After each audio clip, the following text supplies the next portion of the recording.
கோலி talk Kollywood news. நயன்தாராவோட Dora first look வெளியானது.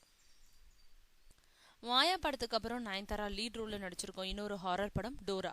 கலவாணி, வாகை சுலுவா படங்களை இயக்குனர் சர்க்குணம் தயாரிச்சிருக்கோம். இந்த படத்தை தாஸ் ராமசாமி இயக்கியிருக்காரு. நயன்தாராவோட தம்பி ராமையா, ஹரிஷ் உத்தமன் உள்பட பலர் முக்கிய வேடங்கள்ல நடிச்சிருக்கோம். இந்த படத்துக்கு முதல்ல கமல் நடிச்ச டிக் டிக் டிக்ன்ற டைட்டில தான் வச்சிருந்தாங்க.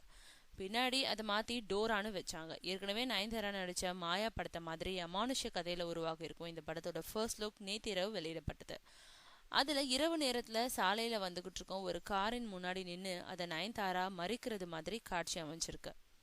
அதுல நயன்தாரா நார்மலா நிக்கிறாங்களா இல்ல பேயா நிக்கிறாங்களான்றத சஸ்பென்ஸா காமிச்சிருக்காங்க. விஜயோட பைரவா ஃபர்ஸ்ட் லுக்கு அடுத்து இந்த டோரா ஃபர்ஸ்ட் லுக்கையும் நெட்டிசன்கள் பெரிய அளவுல ட்ரெண்ட் செஞ்சுட்டு இருக்காங்க.